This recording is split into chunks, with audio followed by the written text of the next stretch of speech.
श्रीमन्महागणाधिपतये नमः। सदानिवृक्षस्य मूलादिवासात् सुधाश्राविणं तिक्तमप्यप्रियन्तं तरुं कल्पवृक्षादिकं साधयन्तं నమామీశ్వరం సద్గురుం సాయినాథం సాయినాథ పరబ్రహ్మణే నమః. అయితే ఒక ఆమె ఫోన్ చేసి, గురువుగారు నా భర్త ఇలా నీళ్ళల్లో కొట్టుకుపోతున్నట్టు కలొచ్చింది, ఆ నీళ్లు ఏదో బాగా మురికిగా ఉన్నాయి, ఆ నీటిలో ఎందుకు పడిపోయాడో తెలియదు, నా కలలో నన్ను రక్షించండి అని నన్ను అడుగుతూ ఉన్నాడు, నేను నిస్సహాయ స్థితిలో ఉన్నట్టు నాకు కల వచ్చింది, నాకు ఏదైనా ఐదవతనానికి సంబంధించిన లోపం ఏర్పడబోతుందా, లేకపోతే నా భర్తకి ఏదైనా కీడు జరగబోవడానికి కల వచ్చిందా అనేది నాకు భయంగా ఉంది గురువుగారు, దీని యొక్క వివరణ ఆంతర్యం తెలియజేయండి అని చెప్పి అడగడం జరిగింది. ఆమె జాతకం ప్రకారము సంపూర్ణమైన ఐదవతనాన్ని పొందడానికి అవకాశం ఉన్నప్పటికీ కూడా వచ్చిన కల వల్ల ఎవరికైనా కూడా ఇటువంటి భయాలే కలుగుతూ ఉంటాయి. ఇదే విధంగా ఎంతోమంది జీవితాల్లో కలల రూపంలో వేధించి ఉండవచ్చు.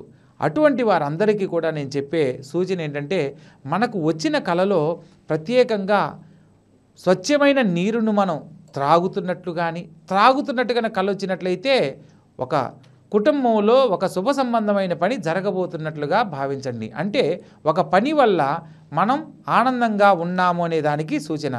అదేవిధంగా ఆ నీరు గనుక మురికిగా ఉన్న నీరుని మనం తాగుతున్నట్లు కనుక కల వచ్చినట్లయితే ఏదో ఒక కష్టం రాబోతున్నదానికి, కష్టం జరగబోతుంది అనే దానికి సూచనగా చెప్పడం జరుగుతుంది.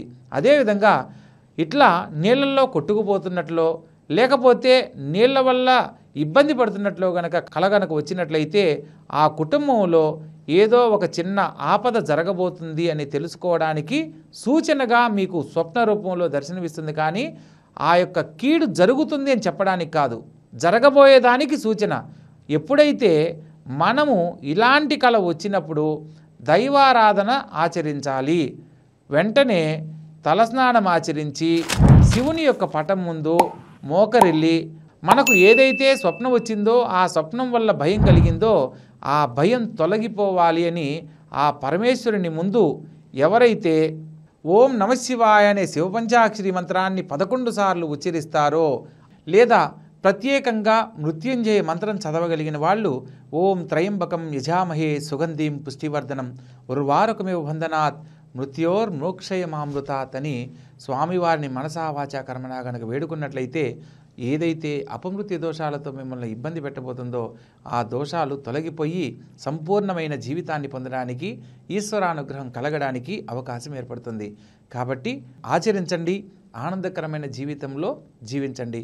మరొక అంశంలో మరొక వివరణతో మళ్ళీ కలుద్దాం. శుభం భూయాత్.